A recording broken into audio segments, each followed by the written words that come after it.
في مكان وتلاقي نفسك ملكش فيه مكان، على طول تسيب المكان واللي في المكان واعتبره كأنه مكان، وكان يا مكان.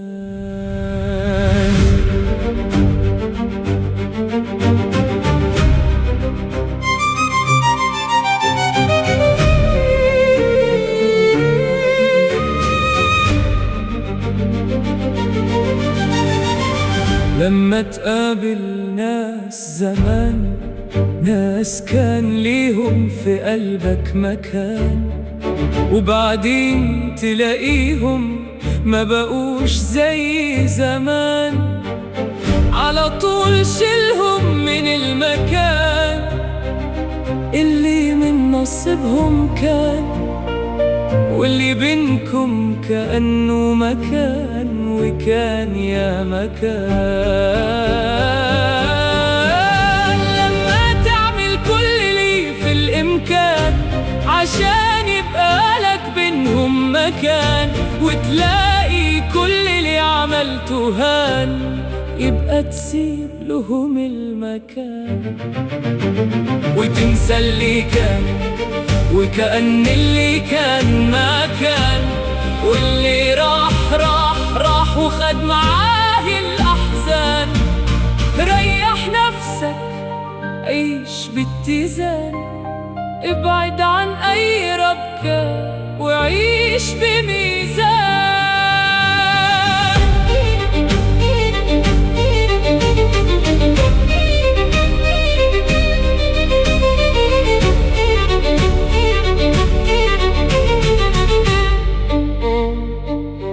الوقت حان إنك تطرد من حياتك كل اللي سقطوا في الامتحان.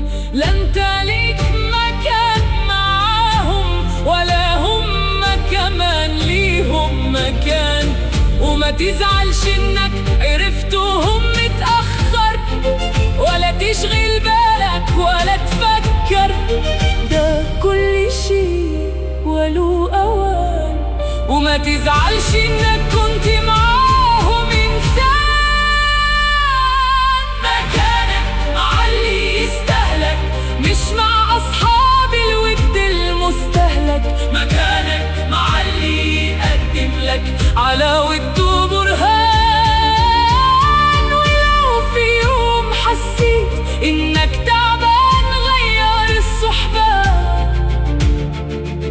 ويسيب المكان.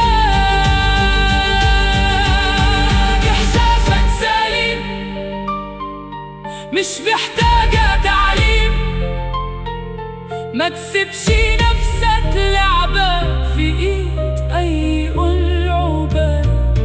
لما تحسي انك تعبان طيران، سيب المكان، سيب المكان، سيب المكان.